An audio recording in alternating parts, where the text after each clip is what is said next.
I read this article from Yaqeen Institute. It was about trauma. It was pretty sick. And I want to share a few things from it about it. And it's sort of like how children are being taught fear, a lot of fear, and how that sort of carries in their nervous system and also when they actually grow up. And look, when the children, maybe you experienced this as well, because I did, is that when you grow up, and you are being taught that love feels dangerous, right? Or, Allah at that particular point is dangerous.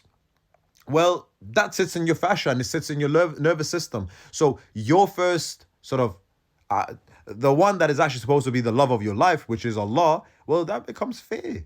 That's just fear, right?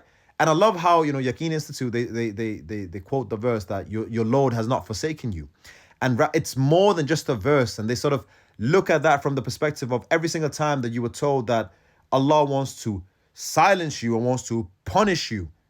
It's almost like Allah is saying, well, your Lord has never forsaken you.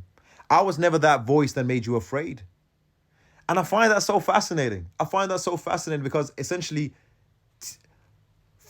Allah says, what does Allah get from punishing you? What does God get from punishing you? What does the divine get from punishing you? Like, do you think that much of yourself? Excuse me.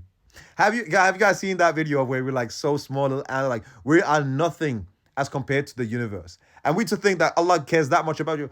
Allah does that for your sake. We worship Allah for like for the sake of actually just not being disconnected in this crazy universe that we are in, to be connected to the divine.